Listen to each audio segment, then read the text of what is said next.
Thank you, John. Next, Noel Larson is going to talk on what I do to reduce infection risk in early onset scoliosis and what I do if I have one. You don't have one.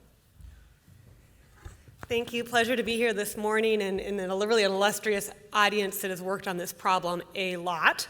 So I'm going to give a few pearls of my own and hopefully open us up for discussion. I do have disclosures that are in the program application. So as we all know, surgical site infections are devastating to the family, to the patient, to us, to society, and the EOS patients are very high risk. Instrumentation to the pelvis, not uncommon in our muscular population. I recently had a child with an infection. Her only presenting symptom was she quit walking. She was nonverbal. It can be difficult to ferret out what these children are actually experiencing. High rate of comorbidities and a multidisciplinary team. Know your bad actors, right? We've shown again and again, Gtube, tracheostomy, incontinent, self-catheterization, ventilator dependence. These are all risk factors for higher rates of infection. This child is insensate. He has severe kyphosis. His infection rate is probably 40%, right? Very high. Wheelchair seating, I think pre and post-op is a very important part of the puzzle. You want to make sure they're not developing decubiti and make sure you're going into this operation with intact skin and an ideal alignment. Sometimes the children are too heavy. This is a problem for our magnetic actuators, but it can also be a problem for infection risks.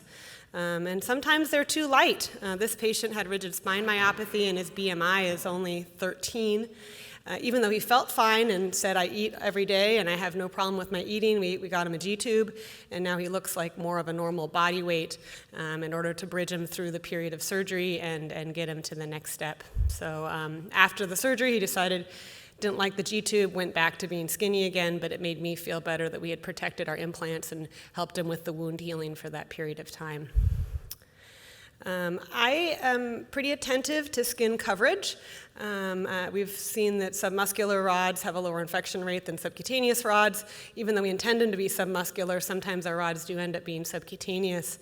And there's the old study, right, where you have animals and you injure the bone, and if they're bacteremic, there's a higher chance of osteomyelitis in the area of the bone that has been injured. I think this is true for our growing rod children, and I don't know how to test it, but I think if you have loose implants, you develop a bursa, and that sets you up for an infection and due to any just routine bacteremia. So if I detect loose implants, I try and move forward revision sooner rather than later.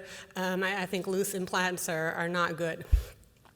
Preoperatively, I always examine for acne, and if there's a lot of acne, this is usually the teenage population, we'll always treat the acne. It can take 2 to 3 months to clear acne, so I'll refer to dermatology, and then I'll often give the dermatologist a call and say, please put this patient on Accutane.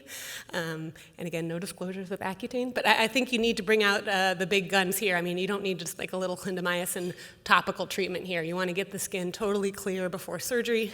And then also, in the hospital, if they have a lot of pruritus, particularly kind of the syndromic or developmentally delayed population, I've had some children make some pretty huge wounds on their own body from itching, so we aggressively treat itching and try to get to it before it becomes like that picture at right. We started this for our SMA population, and we've rolled it out for some of our other patients. So we start feeds overnight, and we'll use clears up to 2 hours prior to the surgery in order to maintain good nutrition perioperatively. We'll often place a PICC line intraoperatively for a big surgery, and then continuous TPN for the first 24 hours. So there's no period of time where we're lacking nutrition. We've become more compulsive about antibiotic dosing, and Sumit Garg has shown that it really does matter, the timing and the appropriateness of the antibiotics. Also, for my total joints partners, they recently showed that there's a 30% higher rate of total joint infection if an antibiotic other than cefazolin is used. So if they're allergic to penicillins, we'll do preoperative allergy testing. If it's just kind of a remote history of nausea, we're going to go ahead and give the cefazolin. And if we do have to have a true cefalozolin allergy, we'll use vancomycin plus clindamycin, not just vancomycin alone, because the gram-positive coverage for vancomycin is not that good. Also, of course, we're going to cover gram-negatives for that neuromuscular population as well. The other way to avoid infection is to not operate. So if you can treat somebody with bracing and avoid the growing rods, that's going to lower your risk. Or this child whom I would have liked to have put growing rods in but was lost to follow-up for 5 years. She had one single surgical encounter, and I think her infection risk is lower than if she'd had 5 years of growing rods and lengthening and potentially unstable implants in the interim. So I have no infection for her yet. Couple of little things I do in the OR. I always tape down all my lines. This is one of my pet peeves, where people are pulling on the line and the cell saver comes into the field and then it drops down below the field. So I secure everything, Ioban on the edges, Mastisol, and then usually another layer of Ioban over the top. I use a Bovie that has a protected tip, so you can't Bovie the skin edges if the resident is doing some of the exposure. I'll extend the incision if needed. Very careful with the C-arm. Multiple studies that show the C-arm is frequently contaminated almost before you even start the surgery. I'll cover the implants preoperatively. I'll irrigate and change gloves before placing the implants. I do a 4-minute Betadine Soak. There's data in the spine adult literature that this has been helpful to reduce infection. I've not seen this proven in the pediatric spine, and then the joint surgeons showed recently it didn't help. So when infection does strike, you want to get to it early. Don't put your head in the sand. Multiple debridements, IV antibiotics, wound vac with or tension sutures. We'll use monofilaments for the final closure. I'll often consult plastic surgery, and then and they'll put in a lot of drains, which are kind of a pain, but I think it seems to be helpful to have the plastics team on board. And then I'm very careful to remove any braided sutures, and also I remove sublaminar tapes because they just look like a fomite to me. I don't know, but there's a lot of material there that is going to be hard to penetrate with antibiotics. So here's a child, 10 years with vectors. He came in then with this Peri Implant fungal infection. He's skeletally mature. So we removed the implants, including the pelvis hooks, which was not easy, and treated with IV antibiotics, then oral, then normal labs on no antibiotics, and then did our final reimplantation. I also have a forthright discussion with the family. I tell them this is a prolonged hospitalization. We may not win. We want to optimize risk factors and plan for chronic suppression, try and really make friends with the family and spend extra time with them. Stainless steel, a little bit of evidence that if you have a stainless-associated infection, it's higher to get rid of, and then also maybe a higher risk for developing a long-term infection. So I have a couple slides on work we did in our lab on a rat, looking at vancomycin powder to treat an established infection. So we looked at MRSA infections in rats with rods, or little K-wires actually, that were inoculated with the infection. So this is what it looks like. This is what a biofilm looks like, which looks pretty disgusting.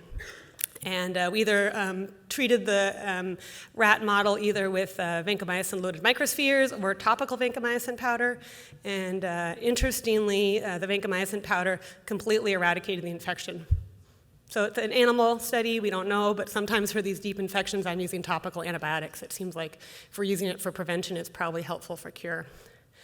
Concerns about topical vancomycin, it may hurt cells, and we also did a little work in our lab on this as well. We're pretty certain topical vancomycin is okay systemically for the average person, but I think over time, if the cells are exposed to the vancomycin at a high enough concentration, they die. We don't know if this is happening in the wound, but certainly higher concentrations for longer periods of time result in more cell death. We also looked at recovery, so if you only expose the cells for vancomycin for an hour, they seem to recover pretty well, but if you have prolonged exposure, you can kill cells, and they can reduce their proliferation markers, and they can reduce their collagen synthesis, and they can reduce their bone formation. So at the end of the day, there may be implications for topical vancomycin on wound healing and bone healing. So in summary, these bugs are very smart. They've been around on this planet for longer than we have. We have a variety of strategies, but I think we need constant vigilance, new technology, and new high-quality prospective research to really figure out what's working and try to win the battle. Thanks.